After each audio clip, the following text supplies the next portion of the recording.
नमस्कार दर्शक बंधु, आसतु आज आम जाना कोणार्क मंदिर पछर रहस्य कौन एवं तापर आम जाना यह विषय उठुवा अनेक सत एवं मिछ कथा जेपरी धर्मर आत्मा एबे भी सेठारे उपस्थित अच्छी एवं से सर्वदा सेठारे कांदुची एवं एहीपरि अनेक घटना आम एठारे आलोचना करिबा।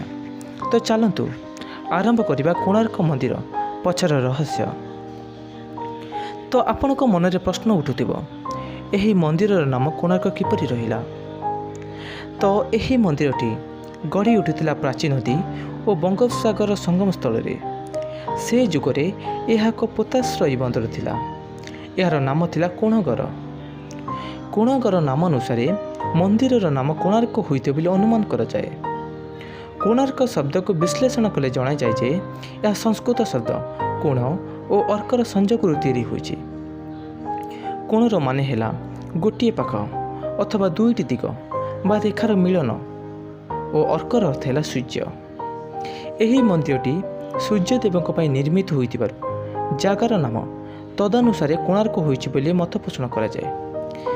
एवं ऐतिहासिक तथ्य अनुसार 1238 रु 1264 ख्रीष्टाब्द मध्य ओडिशार राजा लांगुला नरसिंह देव राजत्व करुथिले। से सूर्य को पूजा पाई सुंदर मंदिरटी तोड़ाइबा को इच्छा करथिले। राजा आदेश रे राज्यर अनेक कारीगर मानक मध्यरु 1200 भल कारीगर को बछा होई मंदिर काम आरंभ होइतिला। मंदिर तैयारी रे मुख्य कारीगर थिले विशु महाराणा। समुद्र कूल चंद्रभागा नदी मुहान रे मंदिर आरंभ होइतिला। मंदिरटी तैयारी हैला एक रथ आकार रे। मंदिरर सिंहासन रे रहिला सूर्य प्रतिमा। ओडिशा रे 12 वर्षर राजस्व खर्चरे मंदिरटी निर्माण हैला। मंदिरर मूलर चूल जाए कारुकार्य पूर्ण होई तैयारी हैला, किंतु कारीगर माने जेते थर मंदिरर दधिनौती बसाउथांती ता खसी पड़ुथाए। मुख्य कारीगर विशु महाराणा से तांकर समस्त बुद्धिविद्या खटाई मध्य पारु नथिले। एणे राजा अधीर होई विशु महाराणा को डकाई कहले, मु आउ 7 दिन समय देउछि। एहा मध्य देउल मुंडी न मारी पारिले 1200 बढ़ईकर मुंड काट हेब। विशु महाराणा समस्त कारीगर को राजा का आदेश जणाई देले। समस्त मन में भाईनी पड़ा, किंतु करिबे कौन। विशु महाराणा घर आसवा समय तांकर गोटे पुओ होइतिला। तार ना थिला धर्मा बा धर्मपद। से बापा को देखा करने को जिद करिबारु ता माँ ताकू तांका घर बाड़ी बरकोली दे पठेइतिला।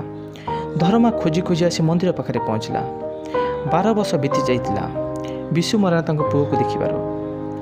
घरर बाड़ी बरकोली देखि सी पुओ को चिन्हि पारिले। बापा को मन में उदास देखि धर्मा समस्त कथा पचारि बुझिला। राति पाइले 1200 बढ़ई को मुंड कटा हेब। ता मन विकल होई उठिला। से कारीगरी कूलर पिला मंदिरर दधिनौती बसई मुंडी मारी पारियो बोली धर्मार साहस हैला।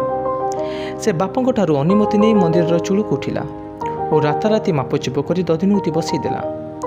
सकाल हेबा आगु देखागला मंदिर काम शेष।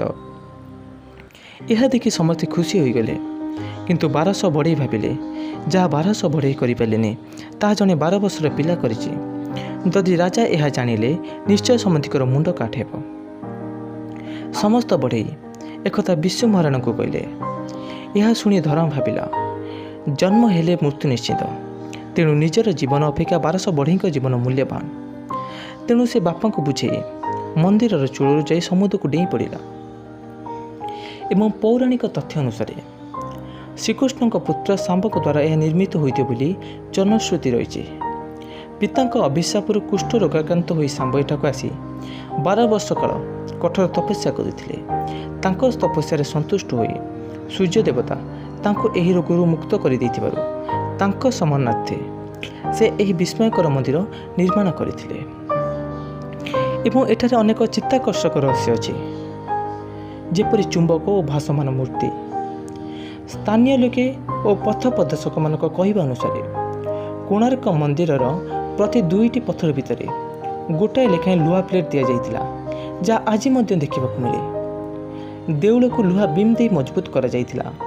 दधिनौती बा मंदिर चूड़ारे 52 मेट्रिक टनर एक विशाल चुंबक खंजा जाइतिला, जहाँ को 1200 बढ़ई करि पार नथिले ता 12 वर्षर शिल्पीपुत धर्मा करि देइतिला। ଏହି ଚୁମ୍ବକ କାରଣରୁ ଦେଉଳଟି ସମୁଦ୍ର କୂଳରେ ପ୍ରତିକୂଳତାରେ ପ୍ରଭାବିତ ନ ହୋଇ ମଜବୁତ ହୋଇ ଠିଆ ହୋଇପାରିଥିଲା। ମୁଖ୍ୟ ପ୍ରତିମା କୌଣସି ସିଂହାସନରେ ବସିନଥିଲେ। ଖଞ୍ଜା ଯାଇଥିବା ଅନେକ ଚୁମ୍ବକର ଶକ୍ତି ବଳରେ ଏହା ଶୂନ୍ୟରେ ଭାସମାନ ଥିଲେ। ମନ୍ଦିରକୁ ଏମିତି ଭାବରେ ନିର୍ମାଣ କରାଯାଇଥିଲା ଯେପରି ସୂର୍ଯ୍ୟଙ୍କର ପ୍ରଥମ କିରଣ ନାଟ୍ୟ ମନ୍ଦିର ଦେଇ ଗର୍ଭଗୃହସ୍ଥ ମୁଖ୍ୟ ପ୍ରତିମାଙ୍କ ନାଭିରେ ସଂଯୁକ୍ତ ହୀରାରେ ପ୍ରତିଫଳିତ ହେଉଥିଲା। ଏହା ସକାଳୁ ସକାଳୁ ଅଳ୍ପ କେଇ ମିନିଟ୍ ପାଇଁ ଦେଖିବାକୁ ମିଳୁଥିଲା। ପରବର୍ତ୍ତୀ କାଳରେ କେନ୍ଦ୍ରରେ ଖଞ୍ଜା ଯାଇଥିବା ଚୁମ୍ବକକୁ ଇଂରେଜମାନେ ବାହାର କରି ନେଇଯାଇଥିଲେ। ଆଉ ଏକ ଜନଶ୍ରୁତି ଶୁଣିବାକୁ ମିଳେ ଯେ ଏହି ଚୁମ୍ବକ ଶକ୍ତି ଏତେ ପ୍ରବଳ ଥିଲା ଯେ ସମୁଦ୍ରରେ ଦିଆଯାଉଥିବା ଜାହାଜ ଗୁଡ଼ିକରେ ଥିବା କମ୍ପାସ ଏହାଦ୍ୱାରା ପ୍ରଭାବିତ ହେଉଥିଲା। ପର୍ତ୍ତୁଗୀଜମାନେ ନିଜ ଜାହାଜର ସୁରକ୍ଷା ପାଇଁ କେନ୍ଦ୍ରସ୍ଥ ଚୁମ୍ବକ ଯାହା ଦେଉଳର ଅନ୍ୟାନ୍ୟ ଚୁମ୍ବକକୁ ସନ୍ତୁଳିତ କରି ରଖୁଥିଲା ତାକୁ ବାହାର କରି ନେଇଯିବା ଦ୍ୱାରା ଭାରସାମ୍ୟ ହରାଇ ଗର୍ଭଗୃହ ଧ୍ୱଂସପ୍ରାପ୍ତ ହୋଇଯାଇଥିଲା। ଯଦି ଆପଣଙ୍କୁ ଏହି ଭିଡ଼ିଓ ଭଲ ଲାଗିଲା ତାହେଲେ ମୁଁ ଆର ସେକେଣ୍ଡ ପାର୍ଟ ଏହି ଟପିକ୍ ଉପରେ ବନାଇବାକୁ ଚେଷ୍ଟା କରିବି। ତ ଆପଣ ଖାଲି କମେଣ୍ଟରେ ୟେସ୍ ଲେଖନ୍ତୁ। ଧନ୍ୟବାଦ।